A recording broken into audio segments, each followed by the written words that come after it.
은하 표준력 4891년 크로나르 제국중앙기록원 제7열람실에서 역사가 자르탈 세 번째는 먼지 쌓인 데이터 결정체를 두 손으로 감싸 쥔 채 좁고 어두운 열람실 안에 홀로 앉아 있었다.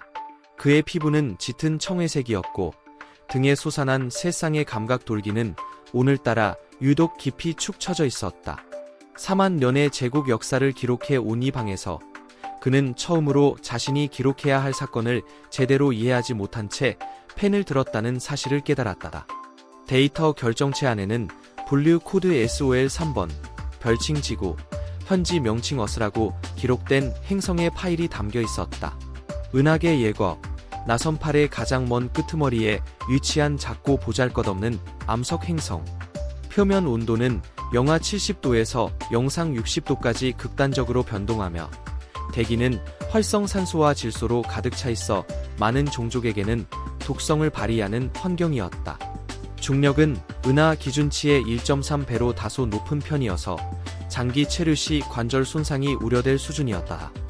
방사선 수치는 생명체가 살기에는 다소 높은 편이며 지각 활동이 매우 활발하여 수시로 지진이 발생하고 화산이 폭발한다. 바다는 행성 표면의 70%를 뒤덮고 있으며 그 속에는 인류가 기록하지도 못한 수만 종의 생물이 살고 있는데 그중 상당수는 인류보다 훨씬 더 크고 더 위험하다. 그리고 그 모든 위험과 독성과 혼란 사이에서 인류가 살았다. 아니, 번성했다. 자르탈은 파일을 닫았다가 다시 열었다. 전쟁 기록 섹션이 눈에 들어왔다. 그는 천천히, 아주 천천히 그것을 읽기 시작했다. 첫 페이지, 두 번째 페이지, 세 번째. 읽으면 읽을수록 그의 감각 돌기는 더욱 깊이 처졌다. 그것은 공포 때문이 아니었다. 수치심 때문이었다. 우리는 그들을 몰랐다. 우리는 그들을 보면서도 보지 않았다. 우리는 숫자만 보았고 그 숫자 너머에 있는 것을 보지 못했다. 같은 시각, 베로나 연합 제3연구 스테이션 생명과학 분과에서 시렐라 박사는 현미경 렌즈를 통해 인간의 세포 샘플을 오랫동안 들여다보고 있었다. 그녀의 종족인 베로나인은 유리처럼 반투명한 피부를 가지고 있어서 기분이 변할 때마다 피부 아래의 혈관이 빛나는 방식이 달라졌다. 지금 이 순간 그녀의 피부는 옅은 황금빛으로 빛나고 있었다. 불안의 색이었다. 연구를 시작한 이후 처음 느끼는 불안이었다.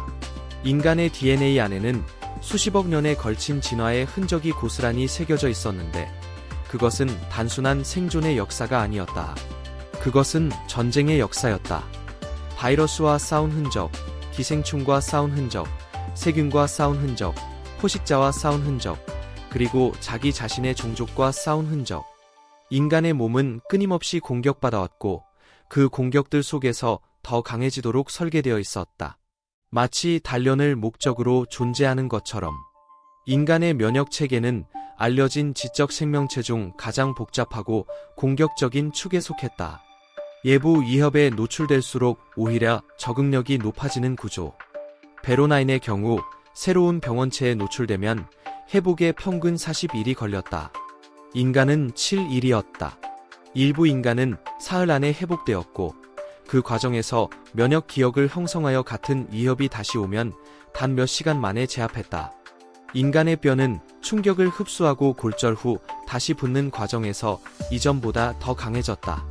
근육은 손상을 입은 후 회복될 때마다 조금씩 더 두꺼워졌다. 피부는 상처가 나면 새로운 세포층을 만들어냈고 오래된 상처 자리에는 기존보다 질긴 조직이 형성되었다. 인간의 몸은 단순한 생명체가 아니었다. 그것은 살아있는 무기였다. 손상받을수록 더 강해지도록 진화한 은하계에서 유례없는 형태의 무기. 시렐라는 보고서를 작성하기 시작했다. 그녀의 손가락은 멈추지 않았지만 마음 한켠에서는 이 보고서가 이미 너무 늦었다는 생각이 그녀를 무겁게 짓눌렀다.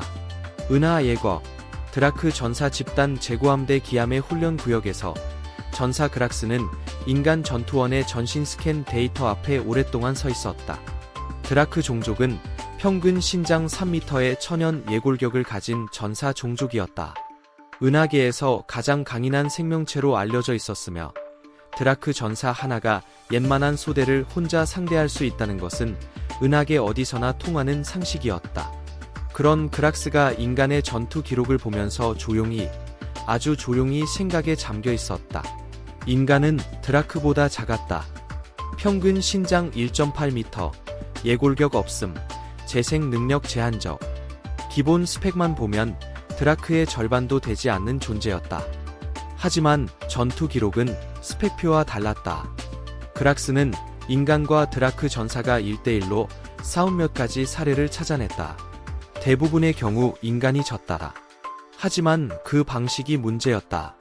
기록 중 하나에는 팔 하나가 완전히 절단된 인간 전투원이 나머지 한 손으로 드라크의 목을 조르면서 이를 악문 채 버티다가 결국 함께 쓰러졌다고 기록되어 있었다.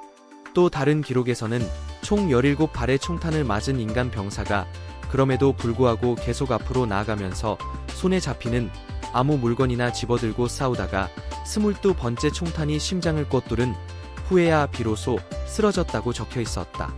드라크는 치명상을 입으면 싸움을 포기하는 것이 본능이었다. 살기 위해서 생물학적으로 프로그래밍된 본능이었다. 하지만 인간은 달랐다. 인간은 죽어가면서도 싸웠다. 이성으로는 이해할 수 없는 어떤 깊고 원시적인 곳에서 솟아오르는 광기 같은 애지로 그락스는 홀로그램을 끄고 함장에게 통신을 요청했다. 지구 공격 계획은 재검토되어야 한다고 보고하려 했다. 하지만 통신 화면이 켜지기도 전에 함교에서 전투 준비 경보가 이미 울리고 있었다.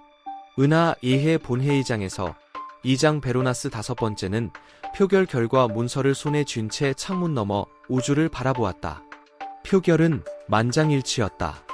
320개 회원국 전원 찬성. 지구 문명에 대한 선제 군사 행동 개시. 이유는 단순하고 분명했다. 인류가 너무 빠르게 성장하고 있었다. 불과 200년 만에 태양계 전체를 개발했으며 지금은 항성간 이동 기술을 실험하고 있다는 것. 이대로 두면 500년 안에 인류는 은하계 중심부까지 도달할 것이라는 것. 베로나스는 명령서에 서명하면서 한 가지 사실을 예면했다. 자르탈의 경고 보고서, 시렐라의 생물학 연구 결과, 세코나 연구원 마르코의 역사 분석. 그 모든 것이 같은 결론을 가리키고 있었다. 인류는 위험하다. 죽음을 두려워하지 않는다. 아니, 더 정확하게 말하면 죽음을 두려워하면서도 그 두려움을 무시하는 법을 배웠다. 그것이 가장 무서운 것이다. 하지만 함대는 이미 출발했다. 3,000척의 전함이 지구를 향해 항해를 시작했다. 은하 표준력 4,891년 3월 15일, 인류 달력으로 2387년 6월 7일 오전 3시 47분. 화성 궤도 너머에서 무언가가 나타났다. 처음에는 아무도 눈치채지 못했다다. 태양계 예거 감시 시스템이 이상 신호를 포착한 것은 오전 4시 20분이었다. 당직 근무 중이던 분석관 류하나는 커피를 마시다가 화면을 보고 컵을 내려놓았다. 화면에는 수백 개의 점이 찍혀 있었다. 처음에는 소행성대의 새로운 천체 군집이라고 생각했다. 하지만 그것들은 움직이고 있었다. 그것도 매우 빠르게. 일정한 대형을 유지하면서. 소행성은 저렇게 움직이지 않는다. 류하나는 즉시 상관에게 보고했다. 신호는 순식간에 지구 통합방위 사령부까지 올라갔다. 총사령관 이수진 대장은 새벽 5시에 긴급 브리핑을 받았다. 화면 가득 찍힌 점들을 보면서 그녀는 한 가지 사실을 즉각 파악했다. 저것은 소행성이 아니다. 저것은 함대다. 그리고 저 함대는 지구를 향하고 있다. 한편 크로나르 제1타격함대 기함 정복자의 영광호 함교에서 최고 제독 자르크탈은 태양계의 실시간 지도를 내려다보았다.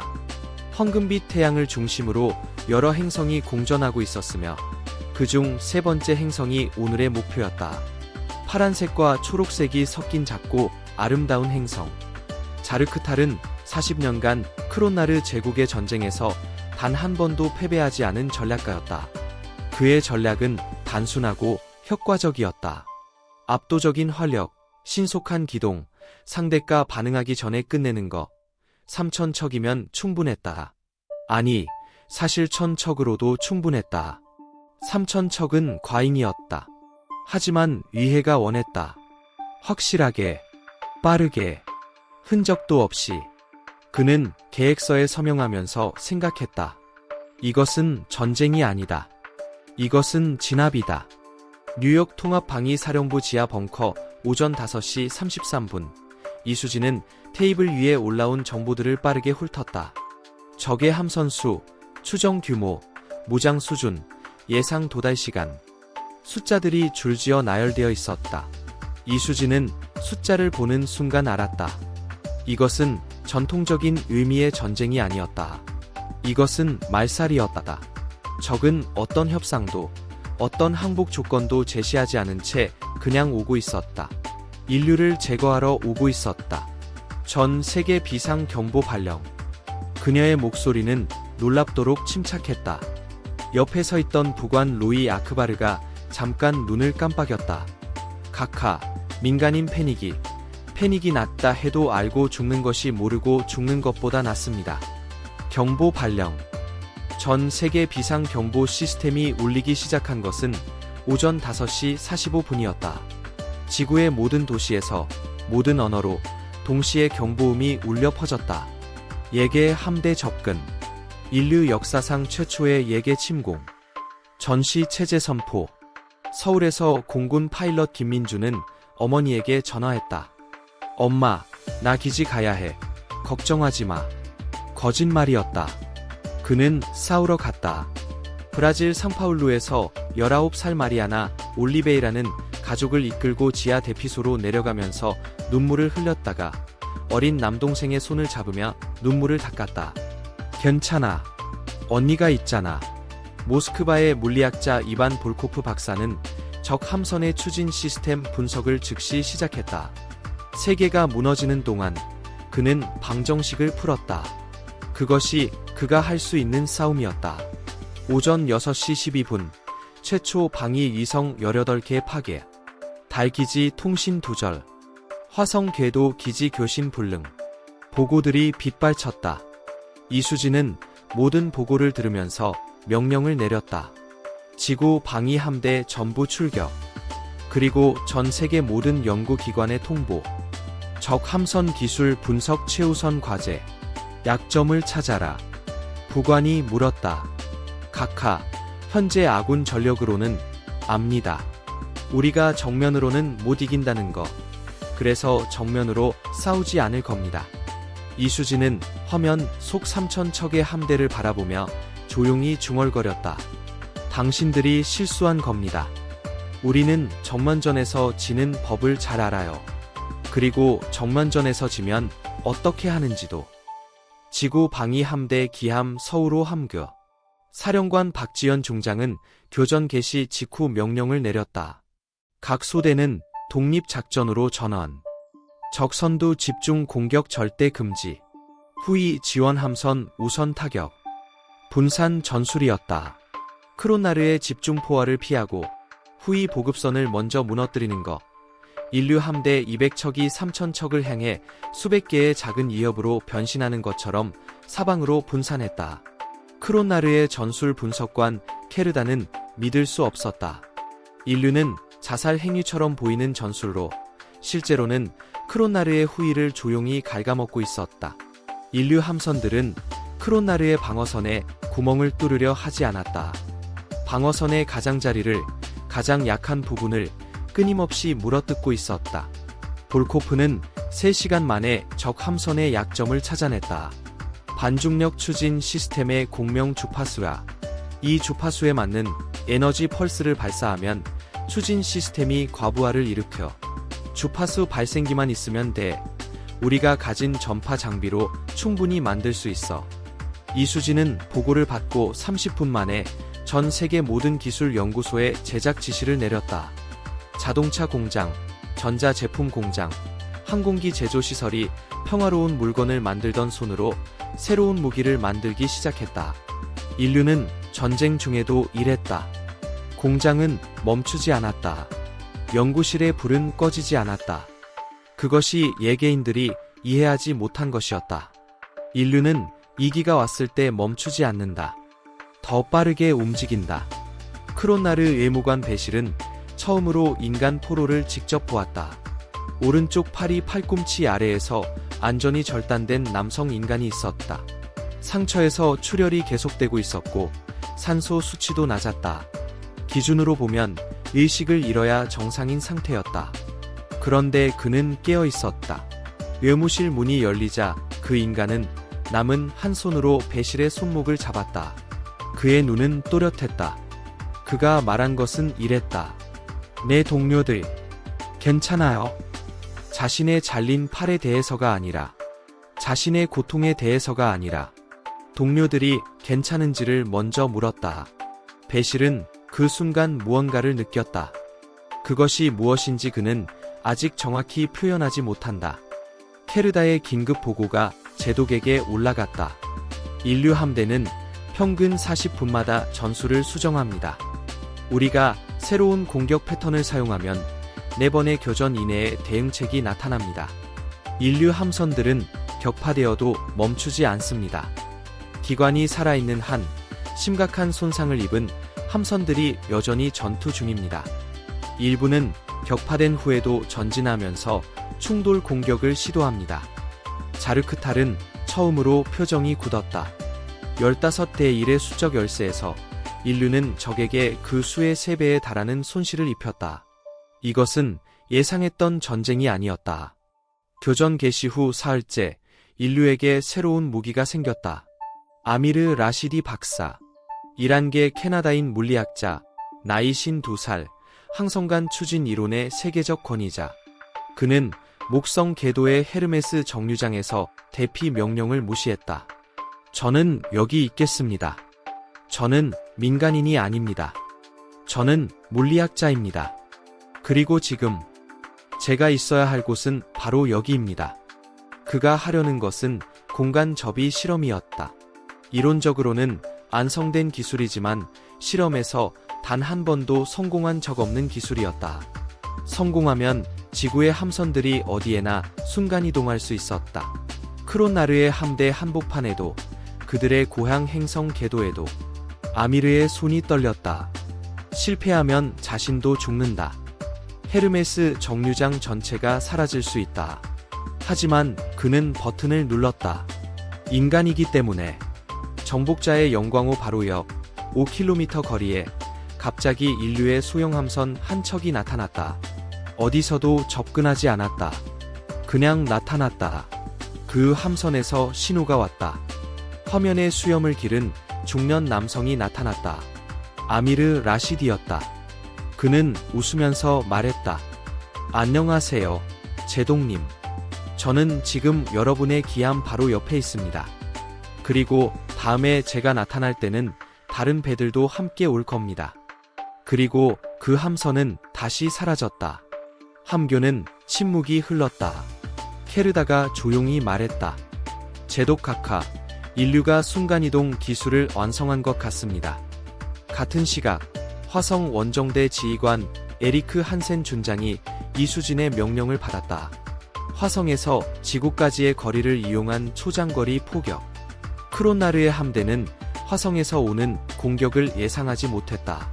갑자기 후위의 보급 함선들이 경고 없이 폭발했다. 케르다가 투사체 궤도를 역추적하자 출발 지점은 화성이었다. 자르크탈은 화성으로 전투단 500척을 파견했다. 그 순간 케르다는 깨달았다. 그것도 계획이다. 화성 공격은 자르크탈의 함대를 분산시키기 위한 것이었다. 하지만 명령은 이미 전달된 후였다. 이수진은 화면에서 크론나르 전투단 500척이 화성으로 방향을 트는 것을 보면서 조용히 숨을 내쉬었다. 그녀의 전략은 단순했다. 인류는 정면전에서 이길 수 없다. 하지만 적을 분산시키면 싸울 수 있다. 싸우는 동안 더 많이 배울 수 있다. 배우는 동안 더 많은 무기를 만들 수 있다. 모든 것은 시간이었다. 교전 개시 후 닷새째, 목성 게이트 작전이 시작되었다. 아미르의 공간 접이 기술을 이용해 인류 함선 50척이 크론나르 제2함대의 예상 이동 경로에 순간이동으로 배치되었다. 크론나르 강경파 원수 카락이 이끄는 2000척의 제2함대가 나타났다. 인류 함선 50척 대 2000척, 누가 보기에도 자살이었다. 하지만 그 50척의 함선들은 도망치지 않았다. 각 함선은 볼코프가 설계한 주파수 무기를 최대 출력으로 활성화했다. 2000척의 함선이 한꺼번에 추진 시스템 과부하를 일으켰다. 대부분의 함선들이 제어 불능 상태에 빠졌다. 그 혼란 속에서 화성 원정대의 레일건이 발사되었다. 제어 불능 상태에 빠진 함선들은 피할 수도 없었다. 3시간 만에 크론나르 제2함대는 절반의 전력을 잃었다. 카락 원수는 후퇴를 명령했다. 지상에서도 인간은 멈추지 않았다. 해병 상사 황경민은 드라크 예골격 장갑 사이의 틈새를 정확하게 노린 정밀 사격으로 드라크 전사 소대를 격퇴했다. 기다려. 5m 안에 들어올 때까지. 수류탄 10개가 상륙정 문 안으로 동시에 날아들었다. 폭발. 그리고 또 폭발. 또 이거. 인간 병사들이 해안선을 향해 달려나갔다. 두려움이 있었다. 하지만 그 두려움을 뚫고 앞으로 나아갔다. 그것이 인류가 수십만 년의 진화 끝에 얻은 능력이었다. 두려움을 느끼면서도 행동하는 것, 죽음이 앞에 있다는 것을 알면서도 달려나가는 것. 예계 전투원들은 그것을 이해하지 못했다. 그들의 데이터베이스에 그런 행동 패턴은 기록되어 있지 않았다. 크론나르 제국 내부에서 균열이 생기기 시작했다. 강경파 카락과 협상파 베로나스가 정면으로 충돌했다. 카락은 쿠데타를 계획했다. 하지만 그 정보가 이수진의 정보국을 통해 베로나스에게 직접 전달되었다. 크론나르 이해 안에서 반전이 일어났다. 카락은 체포되었다. 협상파가 권력을 잡았다. 그리고 베로나스는 이수진에게 통신을 요청했다. 화면에 6개의 눈을 가진 룩사인의 모습이 나타났다. 베로나스의 피부는 불안의 빛을 발하고 있었다. 사령관 이수진, 우리는 협상을 원합니다. 이수진은 잠깐 침묵했다. 저도 협상을 원합니다. 하지만 먼저 조건이 있습니다. 지금 당장 전면 정전, 그리고 지구에 상륙한 모든 병력의 즉각 철수. 이것은 협상이 아닙니다. 이것은 요구입니다. 베로나스는 이수진의 눈을 보았다. 그 눈 안에 있는 것은 분노도 아니었고 공포도 아니었다. 그것은 단호함이었다. 어떤 결과가 와도 물러서지 않겠다는 단호함이었다. 베로나스는 명령을 내렸다. 전면 정전, 즉각 효력. 교전 개시 후 20일째, 인류와 크론나르 제국, 베로나 연합, 드라크 전사 집단, 세코나 제국 대표들이 화성 궤도에 건설된 임시해의 공간에서 처음으로 마주 앉았다. 이수진은 인류 대표였다. 그녀 옆에는 아미르 라시디, 볼코프 박사, 박지현, 황경민이 나란히 앉아 있었다. 예계 대표단이 보기에 그들은 별것 없어 보였다. 상처 자국이 남은 군인들, 눈이 충혈된 과학자들, 잠 못 자고 먹지 못한 사람들. 하지만 그 눈빛만은 달랐다. 흔들리지 않는 눈빛이었다. 이수진이 먼저 말했다. 우리는 이 전쟁을 원하지 않았습니다. 당신들이 시작했습니다. 하지만 지금 우리는 이 자리에서 분명히 말할 수 있습니다. 당신들이 선택을 잘못했다는 것을. 베로나스가 말했다. 우리는 인류를 과소평가했습니다. 과소평가가 아닙니다. 이수진의 목소리는 낮았다. 이해를 하지 않은 겁니다. 우리가 어떤 존재인지, 우리가 얼마나 오랫동안 생존을 위해 싸워왔는지. 그녀는 잠깐 멈췄다. 창문 너머 우주를 바라보았다. 저 멀리 파란 별 하나가 빛나고 있었다. 지구였다. 20일 동안 수억 명의 사람들이 그 별 위에서 싸우고 살아남았다. 죽기도 했다. 하지만 포기하지 않았다. 우리는 지구에서 태어났습니다. 그 행성은 당신들의 기준으로 보면 거의 살 수 없는 곳입니다. 독성 대기, 극단적인 온도 변화, 끊임없는 지진과 화산, 그리고 우리보다 크고 강한 수천 종의 포식자. 우리 선조들은 그 속에서 살아남았습니다. 그리고 살아남는 것만으로는 부족하다는 것을 깨달은 순간부터 우리는 지배하기 시작했습니다. 우리는 도구를 만들었고, 불을 다루었고, 서로 협력하는 법을 배웠습니다. 우리는 지구의 모든 생물 중에서 가장 약한 존재 중 하나로 태어났지만 그 약함을 결코 받아들이지 않았습니다. 이수진은 테이블 위에 손을 올려놓았다. 전쟁은 끝납니다. 하지만 이 자리에서 한 가지를 분명히 하겠습니다. 앞으로 어떤 문명도 인류를 다시 공격하는 일이 없기를 바랍니다. 그것은 협박이 아닙니다. 그것은 관찰에서 나온 경고입니다. 우리는 20일 동안 여러분이 보여준 모든 것을 기록했습니다. 배웠습니다. 그리고 그것을 바탕으로 더 강해졌습니다. 다음에 누군가가 다시 온다면 우리는 지금보다 훨씬 더 준비되어 있을 겁니다. 회의실은 조용했다. 예계 대표들은 그 침묵 속에서 각자 생각했다. 우리가 정말로 실수한 것이다. 그 후 역사가 자르탈 세 번째는 기록했다. 인류와의 전쟁은 은하계 역사에서 가장 짧고 가장 결정적인 교훈을 남긴 사건으로 기록되었다. 3,000척의 함대를 보낸 쪽이 협상 테이블에 먼저 앉았다. 200척의 함대로 버틴 쪽이 조건을 제시했다. 그리고 그 조건은 받아들여졌다. 이후 50년, 인류는 은하계 예교에서 독특한 위치를 차지하게 되었다. 그들은 군사력으로 은하계를 지배하려 하지 않았다. 오히려 조용히 연구하고 탐험하고 기술을 발전시켰다. 하지만 모든 문명은 알고 있었다. 인류를 건드리면 어떤 일이 일어나는지. 그 20일간의 전쟁이 은하계 전체에 알려졌기 때문이었다. 시렐라 박사는 그 후로도 인간 생물학을 연구했다. 그녀의 연구실 벽에는 인간 세포의 학대 사진이 붙어 있었다. 그리고 그 아래 그녀가 손수 쓴 메모가 있었다. 이 세포는 공격받을 때마다 강해진다. 이것이 인간이라는 종을 이해하는 가장 중요한 열쇠다. 그락스는 드라크 전사 집단으로 돌아가 인간에 대한 전투 훈련 교관이 되었다. 그는 젊은 드라크 전사들에게 이렇게 말했다. 전장에서 가장 위험한 적은 우리보다 큰 적이 아니다.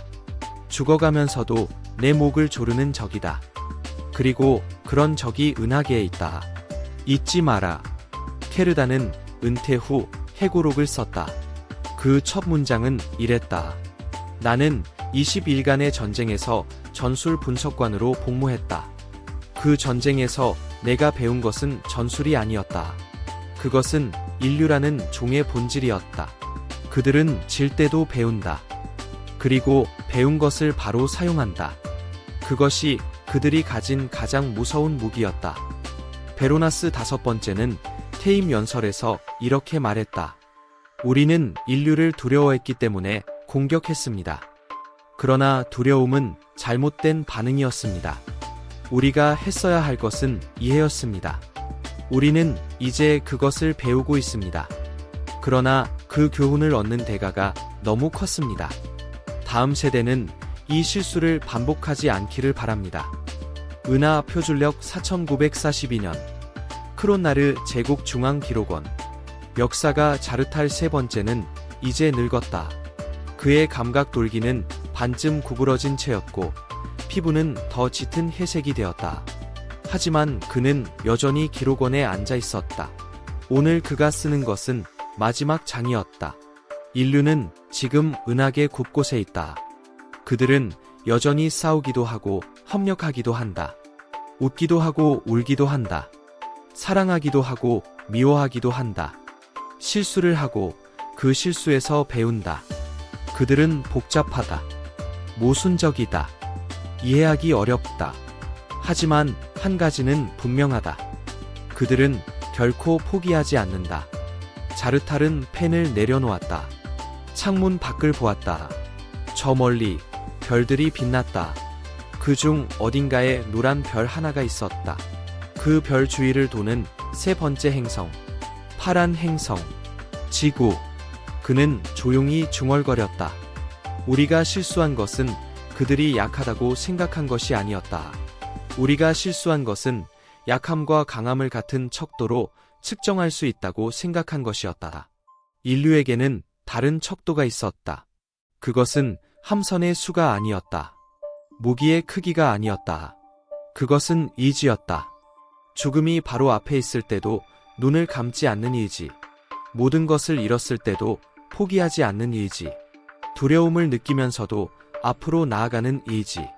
그리고 싸움이 끝난 후 적에게조차 손을 내밀 줄 아는 의지. 그것이 인류였다. 그리고 그것이 그 무엇보다도 무서운 것이었다. 은하계의 어떤 문명도 이것을 기억해야 한다. 별들 사이에서 가장 조용한 목소리가 때로는 가장 강한 메아리를 낸다는 것을. 그리고 태양계의 작은 파란 행성에서 온 그 목소리는 한 번 울리면 우주 끝까지 닿는다는 것을. 인류를 건드리지 마라. 그것이 유일한 교훈이다. 그리고 그 교훈은 이미 3,000척의 함대가 지불한 대가 이에 새겨져 있다. 영원히. 20일간의 전쟁이 끝난 후 지구는 조용하지 않았다. 오히려 더 시끄러워졌다. 인류는 전쟁 중에도 멈추지 않았지만 전쟁이 끝난 후에는 더욱 빠르게 달리기 시작했다. 그것은 인류가 가진 또 하나의 특성이었다. 전쟁에서 배운 기술을 전쟁이 끝난 후에도 버리지 않는다. 오히려 그것을 발전의 연료로 삼는다. 볼코프 박사의 주파수 무기는 전쟁이 끝난 후 에너지 기술로 발전했다.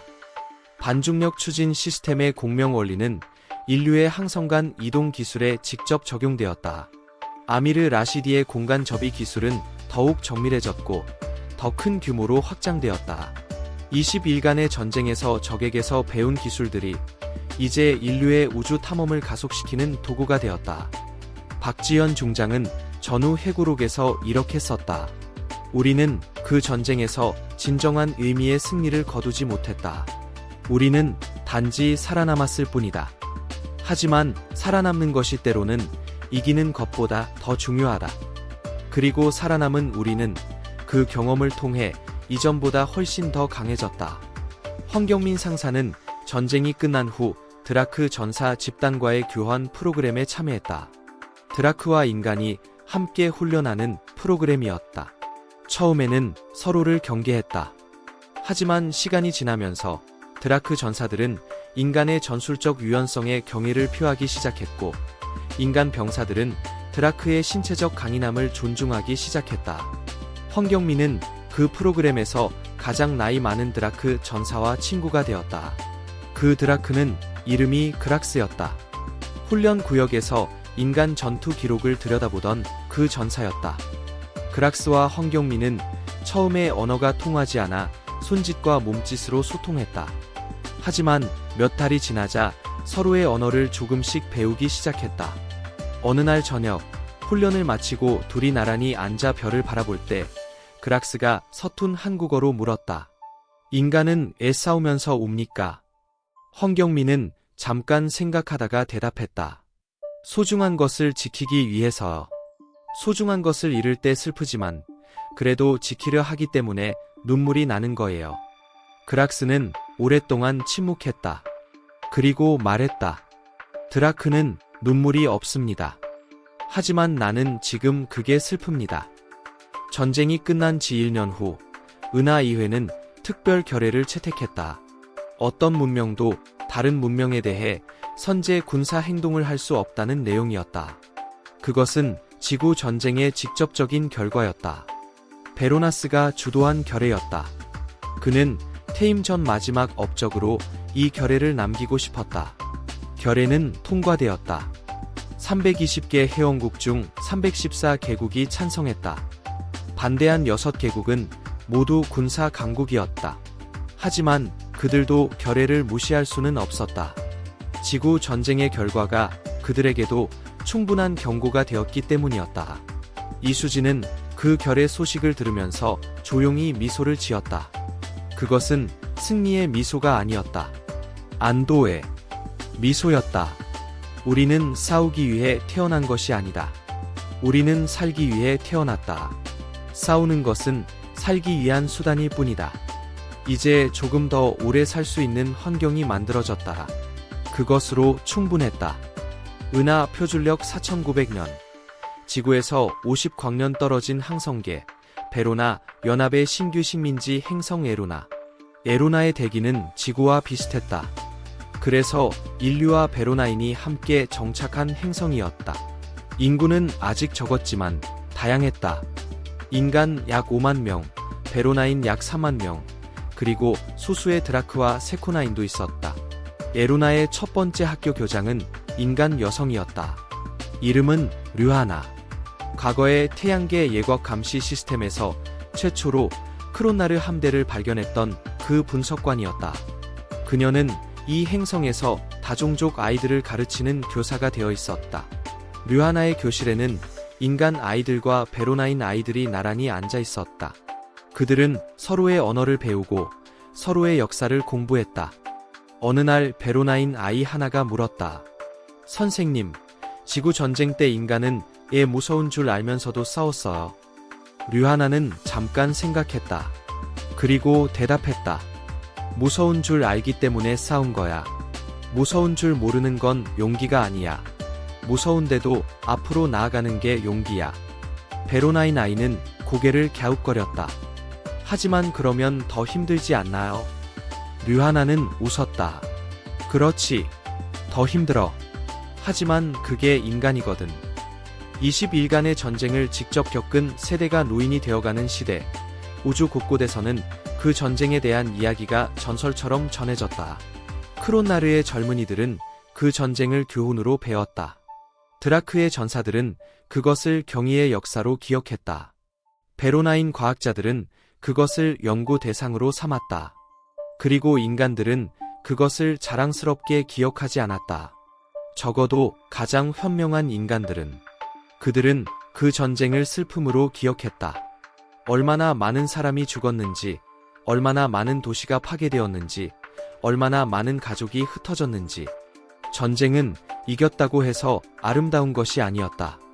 전쟁은 어떤 결과가 나오든 상처를 남겼다. 이수진은 퇴임 후 해고록 마지막 장에 이렇게 썼다. 나는 종종 사람들이 지구 전쟁을 인류의 위대한 승리라고 말하는 것을 듣는다. 하지만 나는 그 말에 동의하지 않는다. 그것은 인류가 살아남은 전쟁이었다. 그리고 살아남기 위해 너무 많은 것을 잃은 전쟁이었다. 위대한 것은 전쟁에서 이긴 것이 아니라 전쟁이 끝난 후에도 다시 일어선 것이다. 파괴된 도시를 재건하고 상처를 치유하고 어제의 적과 내일의 이웃이 되는 법을 배운 것이다. 그것이 진정한 인류의 위대함이었다. 은하 표준력 4942년 크로나르 제국중앙기록원 제7열 자르탈 세 번째는 마지막 문장을 쓰고 있었다. 그의 손은 이미 떨렸고 눈은 침침했다. 하지만 정신은 여전히 맑았다. 그는 기록했다. 20일간의 전쟁은 끝났다. 하지만 그 전쟁이 남긴 것은 끝나지 않았다. 그것은 은하계의 모든 문명이 서로를 바라보는 방식을 바꾸었다. 우리는 이제 크기와 수가 아니라 이지와 지혜로 상대를 평가하게 되었다. 인류는 그 전쟁에서 자신들도 몰랐던 것을 발견했다. 자신들이 얼마나 강한지를, 그리고 그 강함이 어디서 오는지를. 그것은 무기에서 오는 것이 아니었다. 기술에서 오는 것이 아니었다. 그것은 포기하지 않는다는, 어디까지나 살아남겠다는, 그리고 살아남은 다음에는 더 나은 세상을 만들겠다는 그 의지에서 왔다. 은하계에는 인류보다 강한 종족이 있다. 인류보다 현명한 종족도 있다. 인류보다 오래된 종족도 있다. 하지만 인류가 가진 것, 즉 한계 앞에서도 멈추지 않는 그 불굴의 의지는 은하계 어디에서도 찾기 어려운 것이다. 그것이 인류다. 그리고 그것이 인류를 마주할 때 어떤 문명이든 가져야 할 가장 중요한 이해라. 자르탈은 펜을 내려놓았다. 그는 데이터 결정체를 조심스럽게 보관함에 넣었다. 그리고 천천히 일어나 창문 쪽으로 걸어갔다. 창밖에는 우주가 있었다. 별들이 있었다. 그 중 하나가 태양이었고 그 주위를 작은 파란 행성이 돌고 있었다. 자르탈은 그 방향을 향해 조용히 고개를 숙였다. 그것은 경의였다. 역사가로서 기록해야 할 대상에 대한 경의가 아니었다. 생명체로서 다른 생명체에 대한 경의였다. 살아있는 것은 이대하다. 그리고 살아있기 위해 싸우는 것은 더욱 이대하다. 그리고 싸우면서도 자신을 잃지 않는 것은 이 우주에서 가장 위대한 일이다. 인류는 그것을 했다. 20일간의 전쟁 속에서, 그리고 그 이후의 수십 년 속에서, 그리고 앞으로도 계속할 것이다. 그것이 인류였다. 그리고 그것이 영원히 기억될 것이었다. 지구 전쟁이 끝난 지 5년이 지났을 때 크론나르 제국 내부에서 새로운 움직임이 일어나고 있었다. 그것은 반란이 아니었다. 그것은 변화였다. 자르크탈 전 제독은 전쟁에서 돌아온 후 정치에 뛰어들었다. 그는 군인에서 정치가로 변신했다. 그의 주장은 단 하나였다. 크론나르 제국은 팽창 정책을 포기해야 한다. 그리고 은하계의 다른 문명들과 진정한 의미의 협력을 시작해야 한다. 처음에는 아무도 그를 지지하지 않았다. 40년의 전쟁 경력을 가진 제독이 갑자기 평화주의자로 돌아선 것을 애심하는 눈이 많았다. 하지만 자르크탈은 지치지 않고 말했다. 나는 전쟁에서 이기는 법을 알고 있습니다. 그리고 나는 인류와의 전쟁에서 무엇을 배웠는지도 압니다. 우리가 이길 수 없는 적이 있습니다. 그것은 포기하지 않는 적입니다. 그리고 그 적을 이기는 유일한 방법은 싸우지 않는 것입니다. 자르크탈의 주장은 서서히 지지를 얻었다. 특히 젊은 세대에서. 전쟁의 참혹함을 직접 겪은 세대가 아니라 그것을 역사로 배운 세대에서. 그들은 크론나르의 미래가 팽창해 있지 않다고 생각했다. 그들은 협력에 있다고 생각했다. 10년이 지났을 때 크론나르 제국은 공식적으로 팽창 정책을 폐기했다. 그리고 은하 2해에 가입 신청을 했다. 200년 만의 일이었다. 크론나르는 한때 은하 2해를 탈퇴하고 독자적인 제국을 건설했었다. 이제 그들은 돌아왔다. 그 소식을 들었을 때 이수지는 이미 퇴임한 후였다. 그녀는 제주도의 작은 집에서 살고 있었다. 바다가 보이는 집이었다. 그녀는 그 소식을 들으며 창밖 바다를 바라보았다. 그리고 아주 오랫동안 아무 말도 하지 않았다. 나중에 기자가 그 순간에 무슨 생각을 했느냐고 물었을 때 이수지는 이렇게 대답했다. 20일간 우리가 흘린 피가 헛되지 않았다는 생각이 들었습니다. 지구 전쟁을 직접 경험한 세대 중 가장 많이 변한 사람은 어쩌면 케르다였을 것이다. 그는 전쟁이 끝난 후 크론나르 제국군을 전역했다. 그리고 놀랍게도 지구로 갔다. 방문 비자를 신청하고 서울에 정착했다. 그는 서울대학교에서 은하 전략학을 강의했다. 그것도 전쟁에서 적이었던 인류 학생들에게. 케르다의 강의는 인기 있었다. 학생들은 예계 전술 분석관의 시각으로 지구 전쟁을 배우는 것을 흥미롭게 여겼다. 케르다는 그들에게 숨기지 않았다. 우리가 어떻게 당신들을 과소평가했는지, 우리가 어떤 실수를 했는지, 그리고 그 실수가 얼마나 치명적이었는지를. 한 번은 학생이 물었다. 교수님, 만약 처음부터 우리를 제대로 이해했다면 전쟁은 일어나지 않았을까요? 케르다는 오랫동안 침묵했다. 그리고 말했다. 그렇게 생각합니다. 하지만 이해는 쉬운 것이 아닙니다. 나 자신을 포함하여 많은 이들이 데이터를 보면서도 그 의미를 이해하지 못했습니다. 이해는 지식이 아닙니다. 이해는 경험입니다. 그리고 때로는 그 경험이 너무 가혹한 방식으로 찾아옵니다. 케르다는 서울에서 20년을 살았다. 그가 은퇴할 때 서울시는 그에게 명예시민권을 수여했다. 그것은 인류 역사상 예개인에게 주어진 최초의 명예시민권이었다. 시상식에서 케르다는 눈물을 흘렸다. 물론 크론나르인에게도 눈물이 있었다. 다만 인간의 눈물과는 다른 방식으로 흘렀다. 그것은 그의 감각 돌기에서 흘러내리는 투명한 액체였다. 옆에 있던 황경민이 조용히 손수건을 건넸다. 케르다는 잠깐 당황했다가 그것을 받아들었다. 그리고 웃었다. 아미르 라시디는 공간 접이 기술을 전쟁 후에도 계속 발전시켰다. 그는 그것이 무기가 아니라 탐험의 도구가 되어야 한다고 믿었다. 전쟁 중에 사용된 그 기술이 이제 인류의 우주 탐험 속도를 수십 배 앞당겼다. 아미르의 팀은 전쟁이 끝난 지 15년 만에 은하계 중심부 근처까지 도달했다. 이전에는 수천 년이 걸렸을 거리를 단 몇 년 만에 그들이 그곳에서 발견한 것은 충격이었다. 고대 문명의 흔적이었다. 수십억 년 전에 사라진 문명이 남긴 구조물들, 은하계의 진정한 기원에 관한 단서들. 아미르는 그 발견 보고서 첫 문장에 이렇게 썼다. 우리가 이 자리에 있는 것은 20일간의 전쟁 덕분이다. 그 전쟁이 없었다면 공간 접이 기술은 완성되지 않았을 것이다. 그 전쟁이 없었다면 우리는 이 우주의 비밀을 알기 위해 수천 년을 더 기다려야 했을 것이다. 전쟁은 끔찍하다.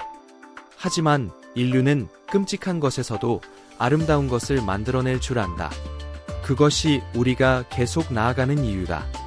마리아나 올리베이라는 전쟁이 끝난 후 대학에 입학했다. 그녀가 선택한 전공은 은하 예교학이었다. 19살의 지하 대피소에서 손이 떨리면서도 남동생의 손을 잡았던 그 소녀가 이제 은하계 여러 문명과 인류 사이의 교량 역할을 하는 예교관이 되었다. 마리아나가 예교관으로 일하면서 가장 자주 들은 질문은 이것이었다. 인류는 왜 그렇게 강합니까? 그녀는 그 질문을 들을 때마다 잠깐 생각하고 대답했다. 우리가 강한 게 아닙니다.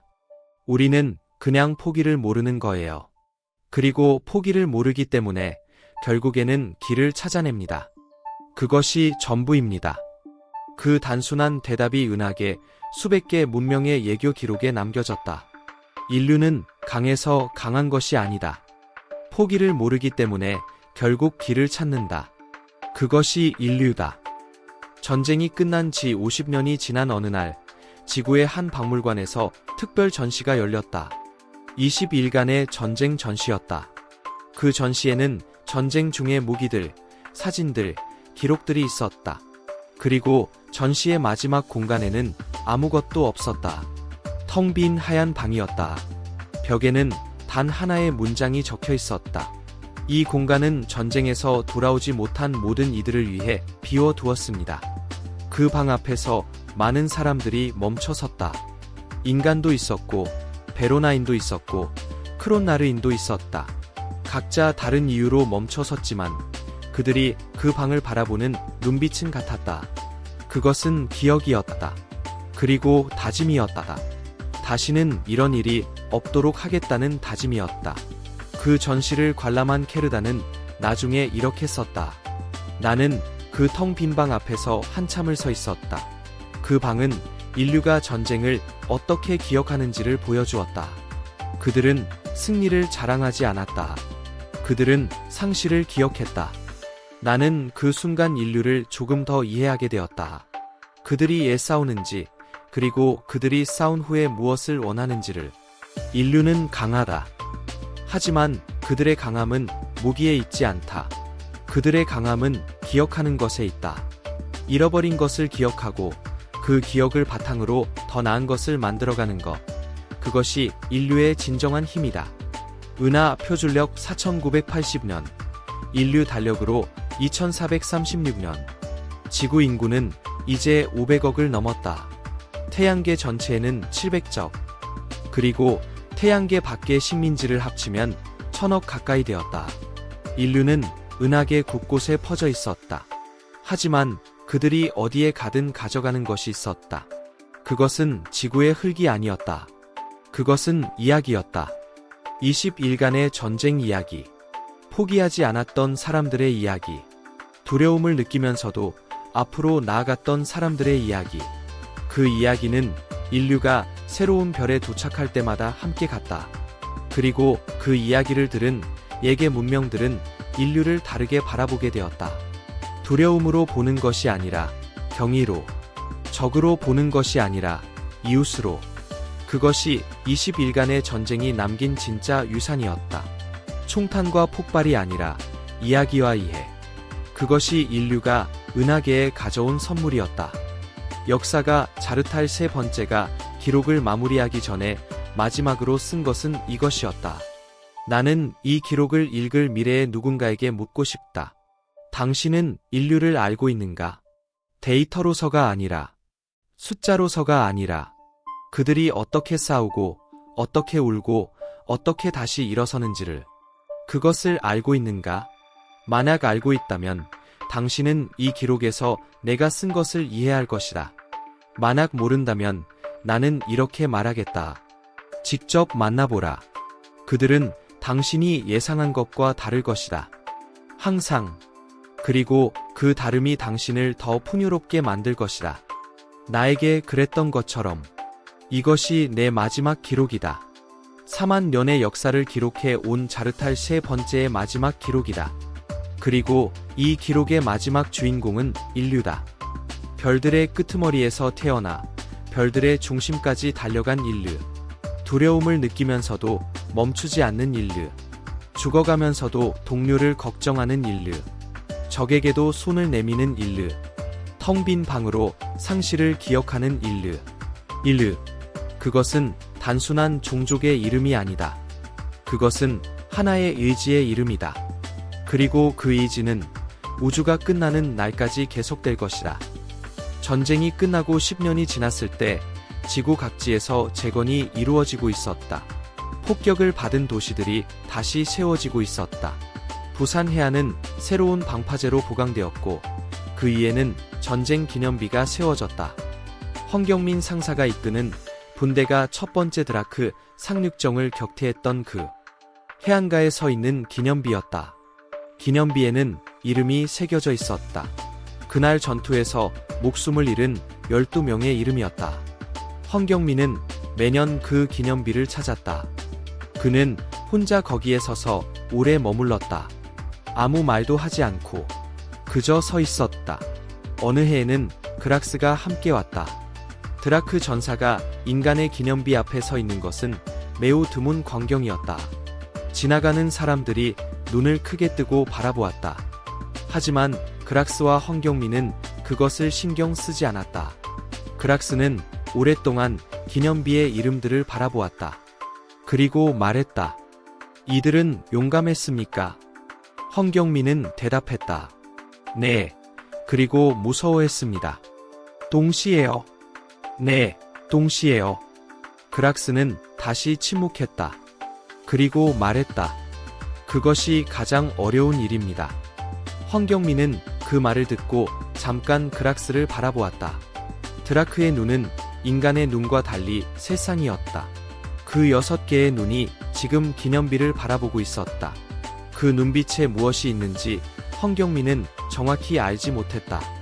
하지만 그것이 진심이라는 것은 알 수 있었다. 그렇게 생각해줘서 고마워. 황경민이 말했다. 그락스는 고개를 끄덕였다.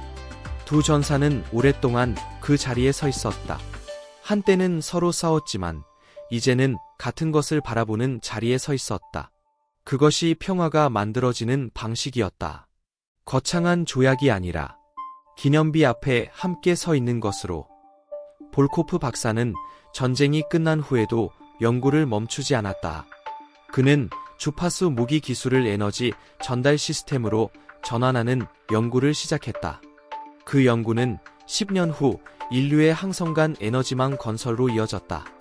별과 별 사이에 에너지를 전달하는 시스템이었다. 그것은 수십 개의 항성계를 연결하는 에너지 네트워크가 되었다. 볼코프는 그 에너지망에 이름을 붙였다. 그는 전쟁 중 함께 싸웠던 동료들의 이름을 따서 에너지 노드마다 이름을 붙였다. 류하나 노드, 박지현 노드, 이수진 노드. 그리고 가장 중심이 되는 노드에는 자신의 이름 대신 다른 이름을 붙였다. 그것은 예기어로 된 이름이었다. 크론나르어로 케르다가 첫 번째 보고서에서 인류를 묘사한 표현이었다. 직역하면 이렇다. 지면서도 배우는 자들. 볼코프는 나중에 왜 그 이름을 붙였느냐는 질문에 이렇게 답했다. 우리가 그 전쟁에서 보여준 가장 중요한 특성이기 때문입니다. 우리는 졌습니다. 처음에는. 하지만 질 때마다 배웠습니다. 그리고 그렇게 배운 것이 결국 우리를 여기까지 이끌었습니다. 나는 그것이 자랑스럽습니다. 시렐라 박사는 인간 생물학 연구를 통해 은하계 최초로 인간과 베로나인의 공통 유전자 시퀀스를 발견했다. 그것은 충격적인 발견이었다. 수십억 년 전 은하계 어딘가에서 같은 기원을 가진 생명체들이 서로 다른 방향으로 진화했다는 것을 의미했다. 시렐라는 그 발견 보고서 첫 줄에 이렇게 썼다. 우리는 생각보다 가깝습니다. 그 짧은 문장이 은하계 수십 개 문명에 전달되었을 때 그것은 단순한 과학적 발견 이상의 의미를 가졌다. 우리는 생각보다 가깝다. 그것은 전쟁이 얼마나 무의미한 것이었는지를 보여주는 문장이었다. 그리고 동시에 앞으로 얼마나 많은 가능성이 있는지를 보여주는 문장이기도 했다. 이수지는 그 발견 소식을 듣고 제주도 집 앞 바다를 바라보면서 조용히 중얼거렸다. 그러면 그렇지. 우리가 그렇게 서로를 이해할 수 없을 리가 없었다다. 같은 뿌리를 가지고 있으니까. 22일간의 전쟁에서 실제로 전투에 참여했던 인물 중 가장 오래 살았던 사람은 류하나였다. 그녀는 120세까지 살았다. 의료 기술의 발전 덕분에 가능한 일이었다. 그녀가 죽기 직전 손녀딸이 물었다. 할머니, 전쟁 때 가장 무서웠던 순간이 언제예요? 류하나는 오랫동안 생각했다. 그리고 말했다. 화면에서 처음 그 점들을 발견했을 때, 그것이 무엇인지 알기 전에. 그때가 가장 무서웠어. 이요. 모르는 것이 가장 무서운 법이거든. 알고 나면 싸울 수 있지만, 모를 때는 그냥 무서운 거야. 손녀딸은 고개를 끄덕였다. 그러면 알고 나서는 안 무서웠어요. 류하나는 웃었다. 무서웠지. 하지만 뭘 해야 하는지는 알았어. 그게 달랐어. 류하나가 죽은 후 예루나의 학교 교장 자리는 손녀딸이 이어받았다. 그 학교에서는 아직도 20일간의 전쟁을 가르쳤다. 그리고 그 수업의 마지막 시간에는 항상 이 질문을 했다. 인류는 왜 이겼는가? 학생들은 저마다 다른 대답을 했다. 주파수 무기, 공간 접이 기술, 분산 전술, 화성 원정대의 원거리 포격. 모두 맞는 대답이었다. 하지만 교사들이 기다리는 진짜 대답은 따로 있었다. 포기하지 않았기 때문에. 크론나르에서 온 젊은 역사학자가 지구를 방문했을 때 그는 자르탈 세 번째의 기록을 원본으로 보고 싶다고 요청했다. 그는 자르탈의 증손자였다. 기록원은 그 요청을 허락했다. 젊은 역사학자는 크론나르 중앙기록원에서 복사본으로만 보았던 그 기록을 직접 손에 들었다. 그는 그것을 읽으면서 몇 번이나 눈물을 닦았다. 크론나르인의 눈물이었다. 감각 돌기에서 흘러내리는 투명한 액체. 기록원 관리인이 조용히 손수건을 건넸다. 젊은 역사학자는 당황하지 않고 그것을 받아들었다. 그리고 웃었다. 지구에 오면 이게 항상 준비되어 있네요. 관리인이 웃으며 말했다. 우리 할머니 할아버지들도 케르다 교수님 시절부터 준비하기 시작했거든요. 우주 어딘가에서 지금 이 순간에도 인류는 달리고 있다. 새로운 별을 향해, 새로운 행성을 향해, 새로운 문명을 향해. 그들은 두려움을 느끼면서도 달린다. 알 수 없는 것 앞에서도 멈추지 않는다. 실패하면 다시 시도하고, 넘어지면 다시 일어선다. 그리고 때로는 넘어지면서 상처를 입고, 그 상처를 안고서도 계속 달린다. 그것이 인류다. 은하계는 크다. 우주는 더 크다. 그리고 그 광대한 공간 속에서 작은 파란 행성에서 태어난 이 종족은 여전히 달리고 있다. 더 빠르게, 더 멀리, 더 높이. 별들이 그것을 알고 있다. 그리고 별들은 그 작은 존재들이 자신들에게 닿기를 기다리고 있다. 오래전부터, 그리고 앞으로도 오랫동안. 은하 표준력 4942년 어느 날 저녁, 크론나르 제국 중앙기록원. 자르탈 세 번째는 마지막 문장을 쓰고 펜을 내려놓았다. 그는 천천히 일어나 창문 쪽으로 걸어갔다. 그의 발걸음은 느렸지만 방향은 분명했다. 창밖에는 밤이 있었다. 그리고 그 밤 위에 별들이 있었다. 수없이 많은 별들이. 그 중 하나가 태양이었다. 수십 광년 떨어진 곳에서 빛나고 있는 작고 노란 별 하나. 자르탈은 그 방향을 향해 감각 돌기를 천천히 들어 올렸다. 그것은 크론나르인이 경애를 표하는 방식이었다. 4만 년 동안 이 기록원에서 역사를 기록해 온 그가 처음으로 기록 대상을 향해 경애를 표했다. 그것은 필요한 일이었다. 마지막으로 그는 중얼거렸다. 너희가 살아있어서 우주가 더 흥미롭다. 그리고 그것으로 기록은 끝났다. 하지만 이야기는 결코 끝나지 않았다. 전쟁이 끝나고 20년이 지난 어느 날, 지구 최대 도서관에 이상한 방문객이 찾아왔다. 그것은 세코나인이었다. 세코나인은 베로나 연합과 동맹을 맺고 있었지만 그들 자신은 전쟁 참여를 거부했던 중립 종족이었다. 그들 중 연구원 마르코 9번째가 지구에 온 것이었다. 마르코는 전쟁 전에 지구의 역사를 분석하고 위험성을 경고했던 바로 그 연구원이었다. 그녀의 경고는 무시되었다. 하지만 그녀는 그것을 원망하지 않았다. 이해를 구하러 왔습니다. 그녀는 도서관 입구에서 안내인에게 말했다. 나는 인류의 역사를 더 알고 싶습니다. 데이터가 아닌 이야기로. 안내인은 그녀를 역사 구역으로 안내했다. 마르코는 그곳에서 며칠을 보냈다. 그녀는 인류의 신화를 읽었다. 인류의 시를 읽었다. 인류의 전쟁 기록을 읽었고 인류의 평화 조약도 읽었다. 인류가 서로 싸운 역사를 읽었고 서로 도운 역사도 읽었다. 그녀는 읽으면 읽을수록 한 가지 사실을 확인했다. 인류는 모순적이다. 그들은 잔인하고 동시에 자비롭다. 그들은 파괴하고 동시에 창조한다. 그들은 서로 죽이고 동시에 서로를 위해 죽는다. 마르코는 그 모순이 처음에는 이해하기 어려웠다. 하지만 며칠이 지나면서 조금씩 이해하기 시작했다. 인류는 자신들도 모순적이라는 것을 알고 있다. 그리고 그 모순을 없애려 하지 않는다. 그 모순 속에서 살아가는 법을 배운다. 그것이 인류의 방식이었다. 마르코가 도서관을 떠나기 전날 밤, 그녀는 로비에서 한 노인과 마주쳤다. 그 노인은 이수진이었다. 퇴임 후 가끔 도서관에 들러 책을 빌리는 것이 그녀의 취미였다. 두 사람은 처음 만났지만 서로를 알아보았다. 세코나 연구원 마르코, 그리고 전쟁을 이끈 인류의 총사령관. 이수진이 먼저 말했다. 당신이 보낸 경고 보고서를 읽었습니다. 전쟁 전에. 마르코가 눈을 크게 떴다. 정말입니까?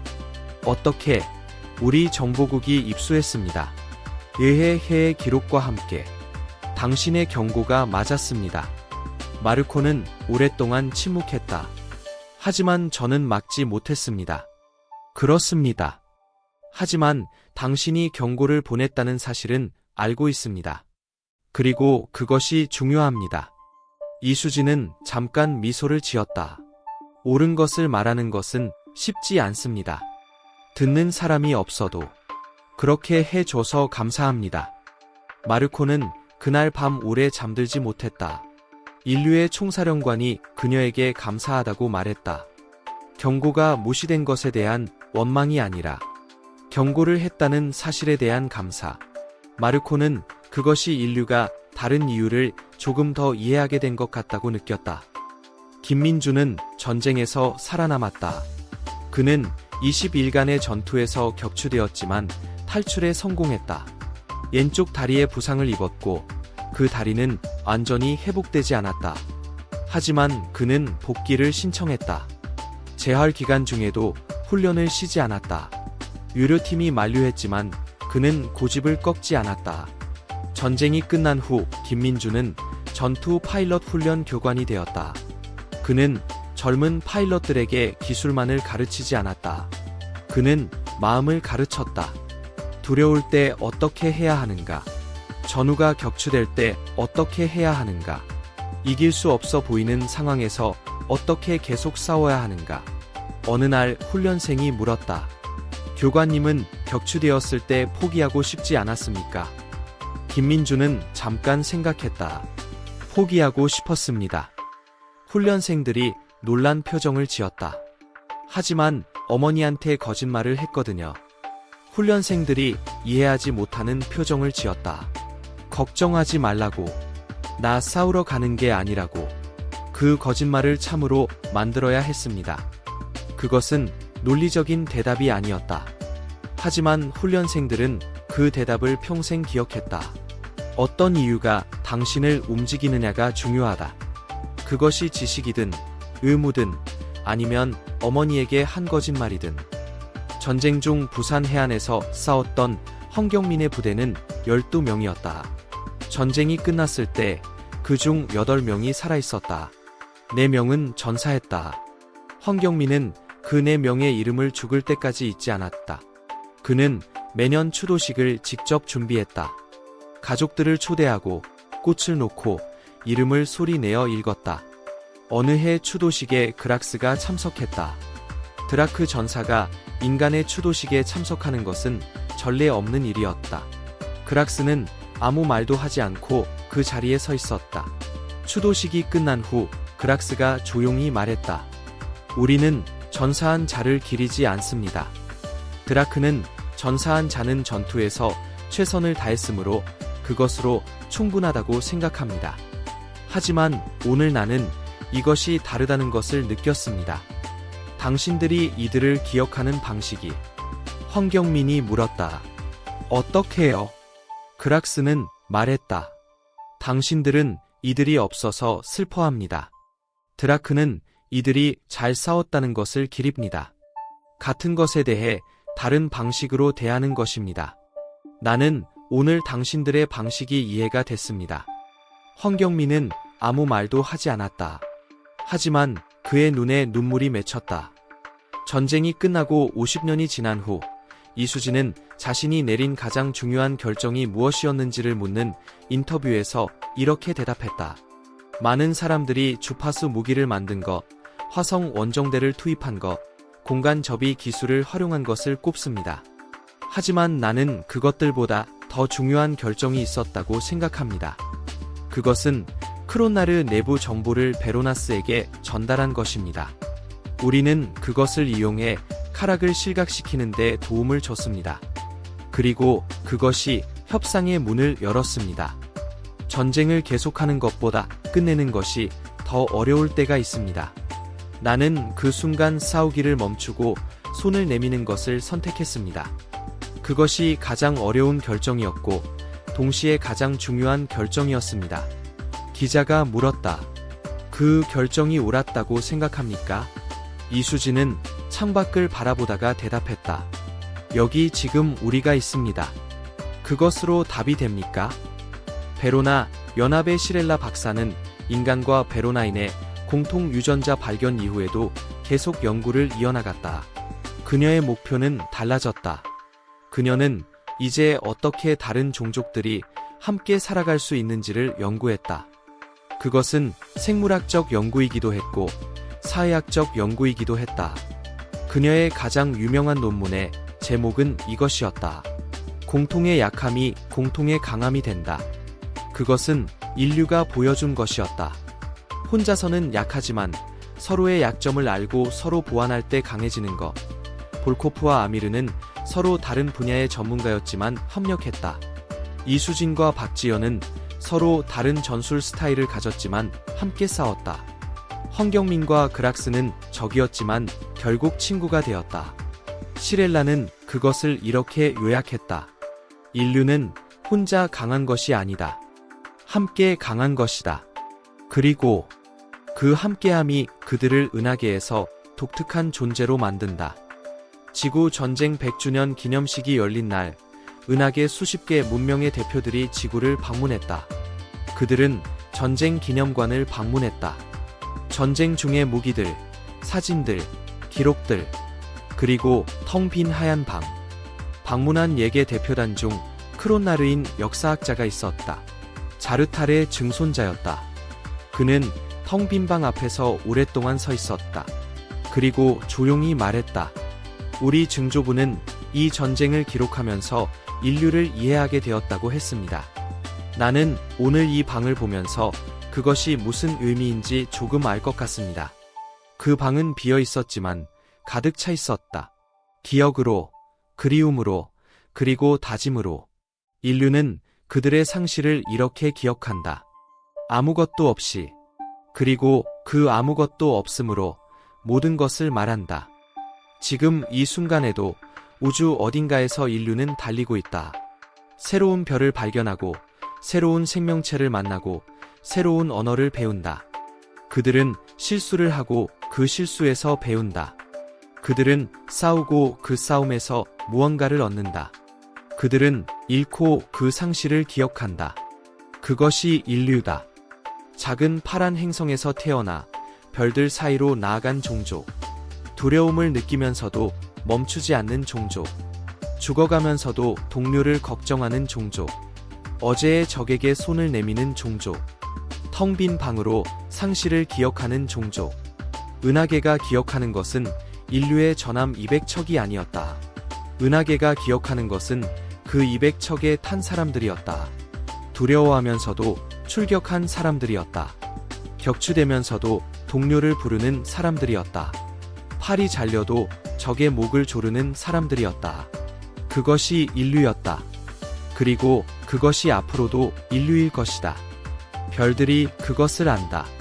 그리고 별들은 그 작고 지치지 않는 존재들이 자신들에게 닿기를 기다리고 있다.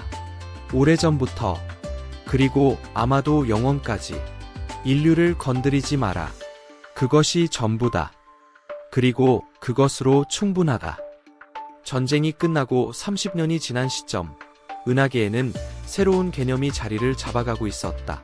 그것은 인류 예교 방식이라고 불리는 것이었다. 예계 문명들이 분쟁을 해결하는 방식 중에서 인류가 보여준 방식이 주목을 받기 시작했기 때문이었다. 그 방식의 핵심은 단순했다. 이기기 위해 싸우는 것이 아니라 상대가 더 이상 싸울 이유가 없도록 만드는 것이었다. 이수진이 베로나스에게 카락의 쿠데타 정보를 전달한 것이 그 대표적인 예였다.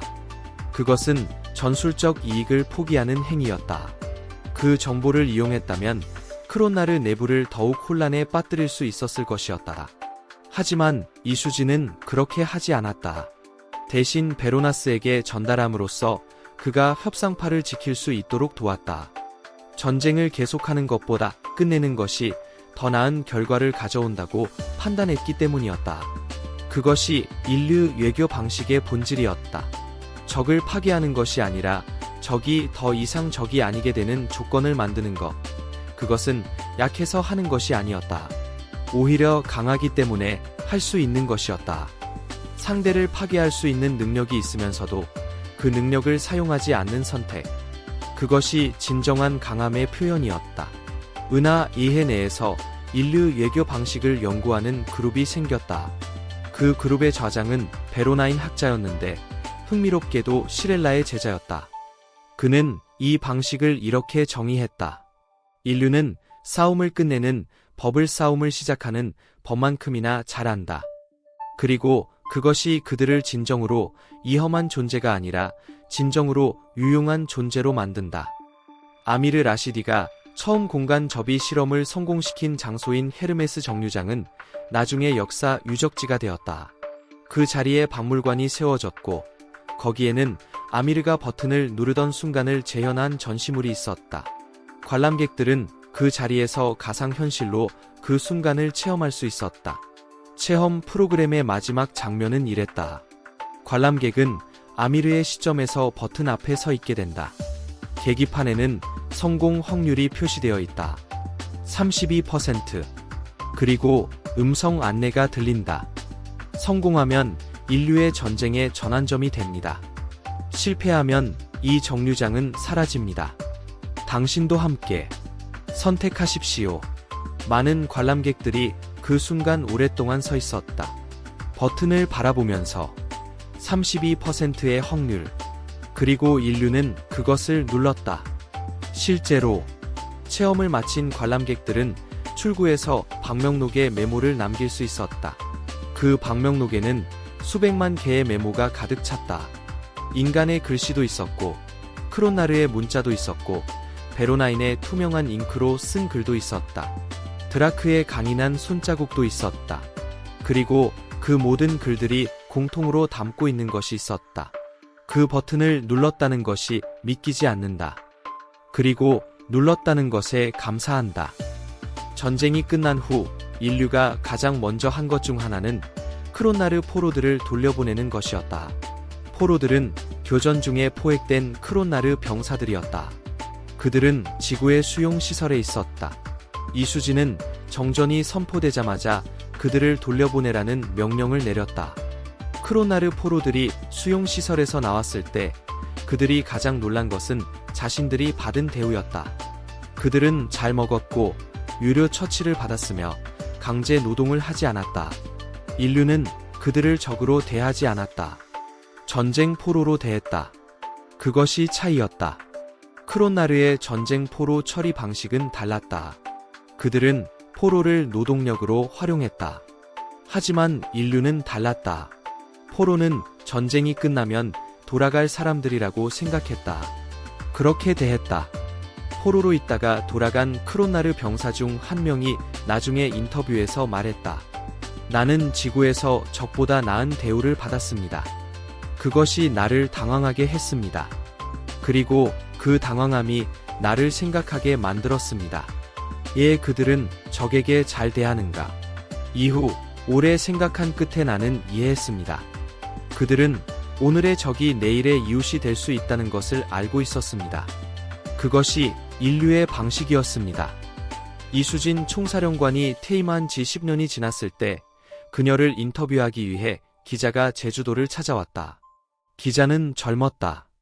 전쟁을 역사로만 아는 세대였다. 기자가 물었다. 전쟁 당시 가장 두려웠던 순간이 언제였습니까? 이수진은 잠깐 생각했다. 그리고 말했다. 처음에 3,000척의 숫자를 봤을 때가 아니었습니다. 그것은 무서웠지만 싸워야 한다는 것을 알았기 때문에 어떻게 할지가 보였습니다. 가장 두려웠던 것은 다른 것이었습니다. 기자가 기다렸다. 이수진은 창밖 바다를 바라보면서 말했다. 베로나스에게 크로나르 내부 정보를 전달하기로 결정했을 때였습니다. 그것이 옳은 결정인지 확신할 수 없었습니다. 잘못하면 적에게 이용당할 수도 있었습니다. 그 결정이 틀렸다면 전쟁은 더 길어졌을 것이고 더 많은 사람이 죽었을 것입니다. 그 불확실함이 가장 무서웠습니다. 기자가 물었다. 그럼에도 결정을 내린 이유가 무엇입니까? 이수진은 미소를 지었다. 우리 병사들이 적에게도 손수건을 건네줬으니까요. 나는 그들보다 못한 선택을 할 수 없었습니다. 그 대답은 나중에 전쟁 역사 교과서에 실렸다. 그리고 그것은 인류 예교 방식의 가장 중요한 원칙 중 하나로 기록되었다. 개인의 행동이 지도자의 선택을 이끈다. 아래에서 위로. 그것이 인류 사회가 움직이는 방식이었다. 전쟁이 끝나고 100년이 지난 후 지구는 크게 바뀌었다. 인구는 더 많아졌고 기술은 더 발전했고 은하계에서의 위치도 달라졌다. 하지만 바뀌지 않은 것도 있었다.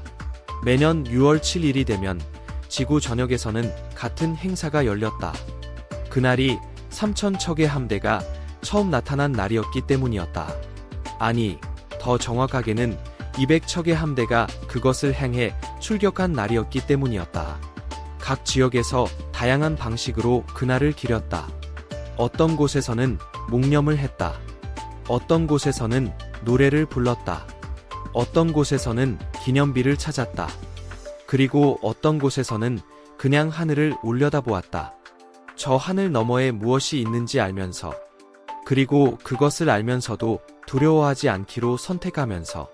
그것이 인류였다. 별들 사이에서 가장 작은 목소리가 가장 멀리 울려 퍼지는 목소리가 된 종족. 두려움을 안고 달리는 종족. 상실을 기억하는 종족. 적에게도 손수건을 건네는 종족.